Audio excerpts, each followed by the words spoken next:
কবিতাৰ শিৰোনাম তোমাৰ মধুৰ কণ্ঠস্বৰ। বহুদিন শুনা নাই তোমাৰ মধুৰ কণ্ঠস্বৰ।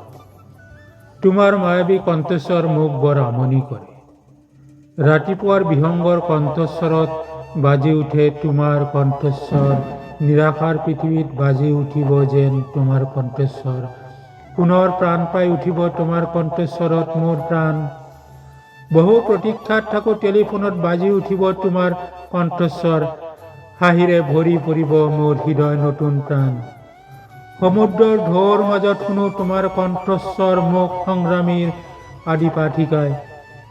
তোমাৰ কণ্ঠস্বৰ বহুদিন শুনা নাই।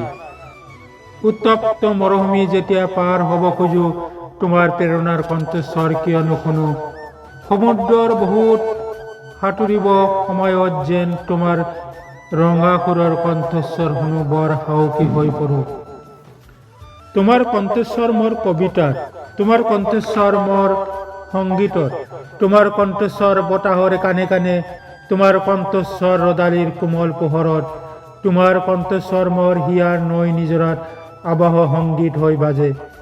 তোমাৰ কণ্ঠস্বৰে নিচুকনি গীত গায় শয়ন সজ্জাত, তোমাৰ কণ্ঠস্বৰ জীৱনৰ অনন্য, তোমাৰ কণ্ঠস্বৰ মোৰ জীৱনৰ অন্য এক নাম, অন্য এক নাম।